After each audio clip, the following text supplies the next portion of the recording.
Good morning, good afternoon, good evening, and good night. Welcome to another episode of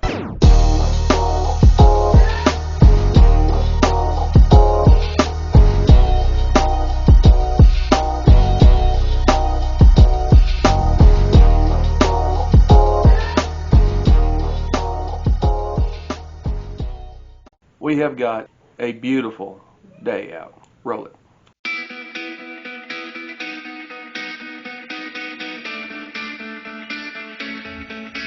Welcome to the rainy season in the Ozarks. From January till about June, this is what it's doing. Tomorrow, however, I'll be able to get some good video. If you guys remember or recall, I believe it was Tuesday's video that I said that I'm filming my vlogs on the weekend now. If I can cut some B-roll in between, then I will. If you guys remember on Tuesday's episode, I talked about how I got to film my videos on the weekend so during the week I can spend more time with the family and help out around the house and stuff like that and be a better husband. I'm filming my episodes on the weekends now. Just a little bit of a reminder.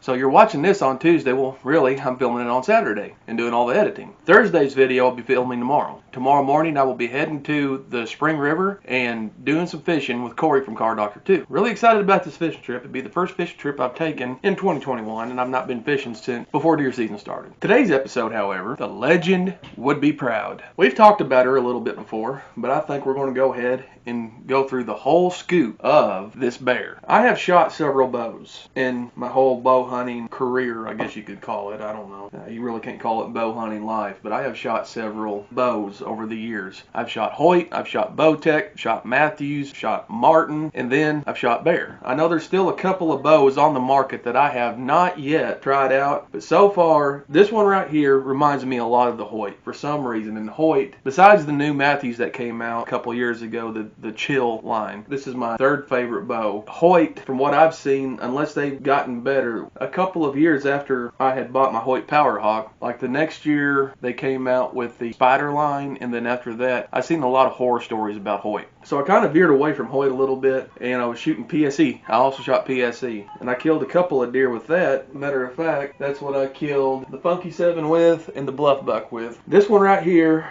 I have had it for going on, I believe, I've had this bow for going on 4 years now, I believe, 3-4 years. The first year I had it, I did not harvest nothing with it. 2 years ago, I had my brother-in-law, James, paper tune it, and then last year, I went and got it tuned up some more. Got the drop-away arrow rest, QAD drop-away arrow rest put on it. Got the string silencers put on it, and I couldn't believe that I'd hunted with that thing for that long and didn't have no string silencers. I'm a big believer in string silencers, so I got that one put on and that one put on. Up the poundage on it. It was hammering this year. I mean, seriously hammering. 2019, I killed 2 10 points and my biggest buck to date. And then this past year, I harvested the big 8-point and doe with it. That was the first doe I killed in quite some time. Anyway, let's just go through it here. I do shoot gold tip arrows, and I know some people are not a big fan of gold tips, but I do shoot gold tip arrows. They're 400 grains. Of course, out of the quiver here, I have the slip cam broadheads. I ain't got autofocus on my camera, so I'm just gonna have to kind of show it to you as good as I can. This right,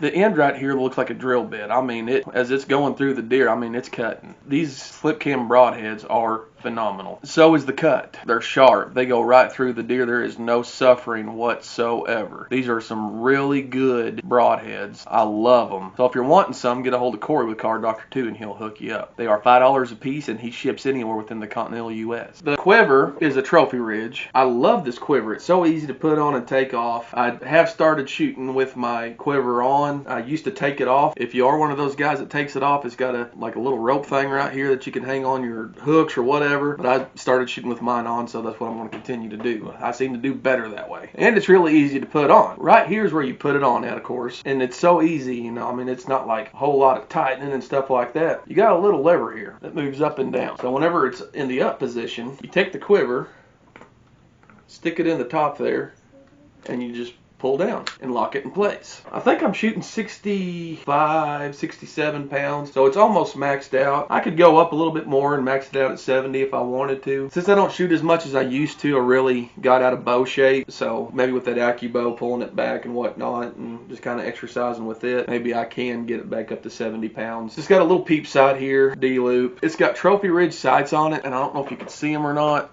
but there is 2 green on top, a red in the middle, and 2 green on bottom. I don't know the manufacturer of the stabilizer, but I do love this stabilizer. The wrist sling is made by Bear, comes stock. This is the LS2, and it's not like the higher end bow of Bear's, but it has done a phenomenal job. Everything that you see on the bow, besides the arrow rest that came on it was a whisker biscuit. Everything else on this bow came stock. The quiver, the sights, the wrist sling, and the stabilizer. They all came stock. The only three things that I added, I guess technically three, is the drop away arrow rest and the string silencers. I just love this bow. It has done very well for me, and I think I will stick with Bear more than likely. I'm very happy with it. The last 4 deer that I have harvested with this bow. It's just been a great little piece of equipment that I use. It's not as fast as the higher end bows, of course, but at 20 yards, it gets the job done. The furthest shot I believe I've taken with it was 23 yards, and that was the 8-point that I harvested this year. Another thing I want to talk about, down here, I don't know if you can see it or not, down here is where you adjust your draw length. For the life of me, I cannot remember because it's been a while since I read the specs on it, but I got it set at 27 inches right now for me because I am short and got short arms. But right down here is your draw length. So whenever it comes to this bow, I'm going to give this thing a 10 out of 10. Even for a cheap bow, it gets the job done. I mean, of course, your yearly routine maintenance of getting it paper tuned and stuff like that.